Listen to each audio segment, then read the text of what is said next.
पानी पिलाएंगे, हमें नहीं पीना आपका पानी, अपने पास ऐसा नापाक पानी नहीं पीते जो होगा वो होता रहेगा। हाँ ठीक है, दिक्कत तो उसे है ना, माँ को, आपको क्यों हो गई?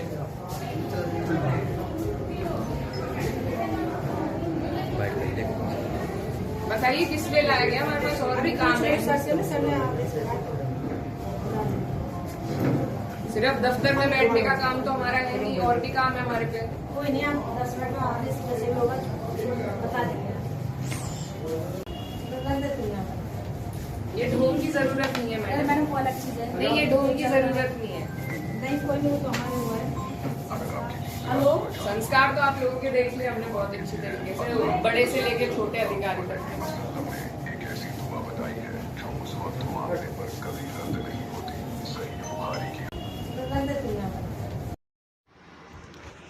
यूपी के सहारनपुर में आज उस समय हंगामे की स्थिति बन गई जब कैराना की सांसद इकरा हसन डीआईजी कार्यालय परिसर में पुलिस द्वारा महिला थाने ले जाया गया। बताया जा रहा है कि सपा सांसद एक पीड़ित बुजुर्ग महिला के साथ डीआईजी कार्यालय गई थी, जहां की बेटे की हत्या के मामले में न्याय और निष्पक्ष कार्रवाई की मांग को लेकर के अधिकारियों से मुलाकात की गई। इसी दौरान कार्यालय परिसर में उस समय हंगामा मच गया जब मामला पार्किंग और विरोध प्रदर्शन तक पहुंच गया। महिला पुलिसकर्मियों ने सांसद को हिरासत में लेकर और महिला थाने पहुंचा दिया, जहां करीब 10 मिनट तक उनको बैठाए जाने की बात सामने आई है। पुलिस अधिकारी से इकरा हसन ने कहा कि आप मुझे गोली मार दो या हमें फांसी चढ़ा दो, हम डरने वाले तो हैं नहीं। प्रोटोकॉल तो छोड़ो, आप लोगों में इंसानियत तक नहीं है। हमारी वजह से न तो कहीं जाम लगा, न ही कोई विवाद हुआ, फिर भी थाने पर रोका गया, बैठाया गया। सपा सांसद इकरा हसन ने आरोप लगाया कि पीड़ित महिला को अपनी बात रखने का पूरा अवसर नहीं दिया गया। उन्होंने कहा कि शामली जिले के दसाले गांव निवासी महिला अपने बेटे की हत्या के मामले में कार्रवाई से संतुष्ट नहीं थी और इसीलिए डीआईजी से मिलने पहुंची थी। सपा सांसद इकरा हसन का कहना है कि बातचीत के दौरान महिला जो है थोड़ी भावुक हो गई, क्योंकि वो किसी बेटे की माँ थी जो मर चुका था, इसीलिए वह रोते हुए कार्यालय से बाहर निकली। इसके बाद इन्होंने महिला के समर्थन में विरोध दर्ज कराया और इसी बीच पुलिस और सांसद के बीच कहासुनी हुई तथा पार्किंग को लेकर के विवाद खड़ा हो गया। उसके बाद से इकरा हसन ने मीडिया से बात करते हुए कहा कि पुलिस ने ट्रैफिक प्रभावित होने का हवाला देकर उन्हें महिला थाने पहुंचाया, जबकि मौके पर किसी तरह का कोई जाम नहीं था। हमारे पास पूरा इस चीज़ का वीडियो रिकॉर्डिंग है। उन्होंने ये भी दावा किया कि पूरे घटनाक्रम का जो वीडियो है उनके पास मौजूद है और सांसद ने आरोप लगाया कि पीड़ित की समस्याएं सुनने के बजाय उनके ऊपर उल्टा आरोप और दबाव बनाया जा रहा है। महिला थाने में जब उनको पानी पीने के लिए पूछा गया तो सांसद ने गुस्से में कहा कि हमें आपका पानी नहीं पीना। अगर अधिकारियों ने पीड़ित महिला की बात गंभीरता से सुन ली होती तो इस विवाद की नौबत नहीं आती।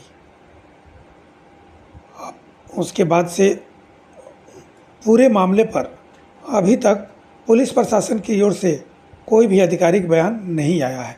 डीआईजी कार्यालय के बाहर हुए इस घटनाक्रम और सांसद को महिला थाने ले जाने की कार्रवाई को लेकर के पूरे राज्य में माहौल गर्म हो गया है। सांसद इकरा हसन ने प्रशासनिक कार्यप्रणाली पर सवाल उठाते हुए कहा है कि पीड़ितों को न्याय दिलाने के बजाय उन्हें परेशान किया जा रहा है।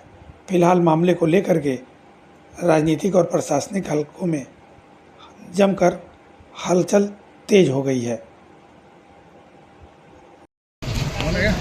एक मिनट रुक जा भाई, तू बना, रुक जा एक मिनट।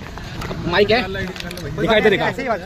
चलो बनाओ यार। क्या मामला था ये? एक मिनट भैया पीछे इधर जी, पुलिस वाले हमें डीआईजी ऑफिस की पार्किंग से गिरफ्तार कर महिला थाने में लेकर आए थे, क्योंकि हम वहाँ एक पीड़ित माँ के साथ गए थे जिसको बेइज्जत करके वो रोती हुई डीआईजी ऑफिस से बाहर निकली। हमने उस पर अपनी बात रखी। उसके बाद जो पुलिस है उन्होंने अपनी तानाशाही करते हुए, वहाँ ना तो रोड ब्लॉक था, हमारे पास भी वीडियो मौजूद है, लेकिन उसी का बहाना लेके कि आपने ट्रैफिक रोका, हम पार्किंग में खड़े थे, ट्रैफिक का बहाना बना के हमें यहाँ महिला थाने लाया गया है। यही सब ड्रामेबाजी चल रही है। इंसाफ किसी को इन्हें देना नहीं है, किसी की गुहार इन्हें सुननी नहीं है। अगर वो महिला जो बेचारी गरीब है, बुजुर्ग है, अगर उसकी बात अधिकारी सुन लेते तो शायद उन्हें मेरी या और किसी अन्य नेता की ज़रूरत भी नहीं थी। लेकिन ये किसी की बात सुनने को तैयार नहीं है, किसी की पीड़ा समझने को तैयार नहीं है।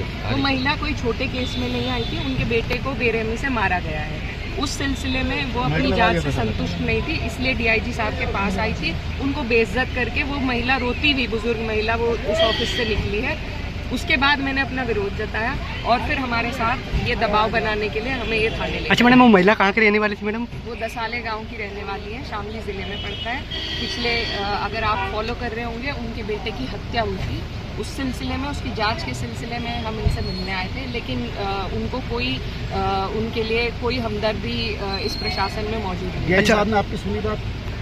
डीआईजी साहब ने पहले हमारी बात सुनी और फिर साफ तौर से महिला को हर चीज़ के लिए मना कर दिया, जिस पे वो भावुक हो गई, जो कि स्वाभाविक है, वो माँ है, तो उनको वहाँ से बाहर निकाल दिया गया। वो उनकी बेइज्जती हुई, वो बेचारी उठ के वहाँ से बाहर चली गई। उस पर मैंने अपना विरोध जताया तो वो उठ के मीटिंग के लिए चले। अच्छा मैडम, अब क्या कार्रवाई करना चाहेगी? आप क्या कहेंगी? आप शिकायत करेंगी? सुनवाई किसी की है नहीं इस सरकार में, और ये सीधे तौर पे, साफ तौर से उदाहरण है कि मुझे भी ये थाने लेके आए हैं 10 मिनट के लिए, सिर्फ एक ड्रामा, एक दबाव बनाने के लिए। तो ये लोग काम नहीं करना चाहते हैं, पीड़ितों के लिए, उनकी इंसाफ के लिए कोई काम नहीं करना चाहते हैं।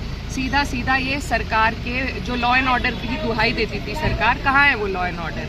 अब मेरे ही जिले में कितनी हत्याएं हो चुकी है, शामली जिले आप में। सांसद हैं, आपके साथ जो हुआ आप इसको बात को उठाएंगे? जी नहीं, मेरे साथ जो हुआ वो प्राथमिकता नहीं है मेरी। जो उस बूढ़ी बुजुर्ग महिला के साथ हुआ है वो मेरा अपमान है। ठीक मैडम, ठीक है। माइक